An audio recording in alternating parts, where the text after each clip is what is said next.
موزہ باغ علی دربار شریف سرکاری اراضی سے وزیراعظم گرین اینڈ کلین پاکستان مخالف عناصر کا سرکاری رقبے سے ڈنکے کی چوٹ پر لاکھوں روپے مالیت کے درخت چوری کر کے فروخت جاری۔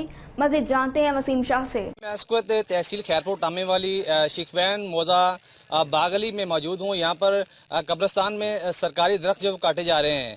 ایک طرف تو گرین اینڈ کلین وزیراعظم پاکستان مہم کا جو ہے وہ سلسلہ جاری ہے، کروڑوں روپے کی لاگت سے درخت لگائے جا رہے ہیں، اور دوسری جانب مقامی لوگوں کی ملی بھگت سے یہاں پر قبرستان میں دن دہاڑے جو درخت کی کٹائی جاری ہے۔ آج چوتھا روز ہے اس کٹائی کو۔ آج میڈیا ٹیم نے یہاں پہ سروے کیا اور یہاں پر نشاندہی کی۔ تحصیلدار خیرپور ٹامے والی جو ہمارے ساتھ موجود ہے ان سے جانتے ہیں ان کے خلاف کیا قانونی کارروائی ہوگی اور یہ ماجرا کیا تھا، یہ جگہ سرکاری ہے اور یہ کیوں کاٹ رہے ہیں۔ سر یہ آپ بتائیے گا کہ آپ کے نوٹس میں یہ کب آیا اور آپ یہ بتائیے گا کہ ان کے خلاف کیا قانونی کارروائی ہوگی۔ بسم اللہ الرحمن الرحیم۔ یہ موزہ باغ علی ارائی تحصیل خیرپور ٹامے والی کے ریونیو حدود میں شامل ہے۔ اس قبرستان کا کل 48 کنال رقبہ ہے، اس میں سے 24 کنال ملکیہ صوبائی حکومت اور 24 کنال مشترکہ مالکان شاملات دے پہ یہ قبرستان ہے۔ یہ بہت پرانا قبرستان ہے۔ دراصل یہ میرا علاقہ نہیں ہے، مجھے گورنمنٹ نے قانون کو اسرانی دی ہوئی ہے، تو مجھے آج آپ کے کہنے پہ علم ہوا تو میں ادھر موقع پہ آیا ہوں۔ معلوم ہوا کہ یہاں کے مقامی لوگوں نے ایک کمیٹی بنا کر قبرستان کے درخت سیل کیے ہیں۔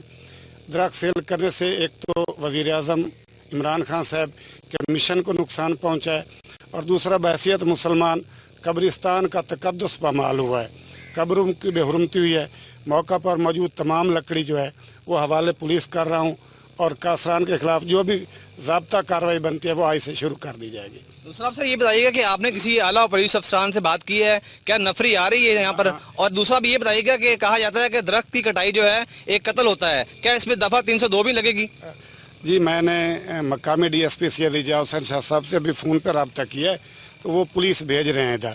جہاں تک دفعہ 302 ہے وہ تو میں قانون نہیں جانتا، دفعہ 302 تو شاید درخت کاٹنے پہ نہ لگتی ہو، بہرحال سرکاری املاک کو نقصان پہنچانے کے جرم میں کارروائی کی جائے گی۔ جی بالکل، تحصیلدار صاحب ہمارے ساتھ موجود ہیں، ان کا یہی کہنا تھا کہ یہاں پر درخت کاٹے جا رہے ہیں اور جو ٹرالے ہیں، جو ٹرالیاں ہیں، اور ان کو تحویل میں لے لیا گیا ہے۔ اب ان کا پولیس سے رابطہ ہے، ڈی ایس پی سید اعجاز شاہ بخاری صاحب ہیں خیرپور ٹامے والی کے، انہوں نے ان سے یہ وعدہ کیا کہ یہاں پر عنایتیہ پولیس جو ہے وہ ہم بھیج رہے ہیں، اور ان کے ہمراہ جو ہے یہ تمام جو ڈرائیوران ہیں اور ان کے ساتھ ساتھ جو لکڑی چوری کی گئی ہے وہ تحویل میں لے کر ان کے خلاف قانونی کارروائی کی جائے گی۔ ہم لاتے ہیں ٹاپ نیوز، آپ کے فیوریٹ ٹاک شوز اور انلمیٹڈ انٹرٹینمنٹ صرف یوٹیوب پر۔ اگر آپ نے ابھی تک ہمارا چینل سبسکرائب نہیں کیا تو ابھی سبسکرائب کریں اور بیل آئیکن کو کلک کر کے ہماری لیٹسٹ ویڈیوز کے بارے میں اپڈیٹ جانیں۔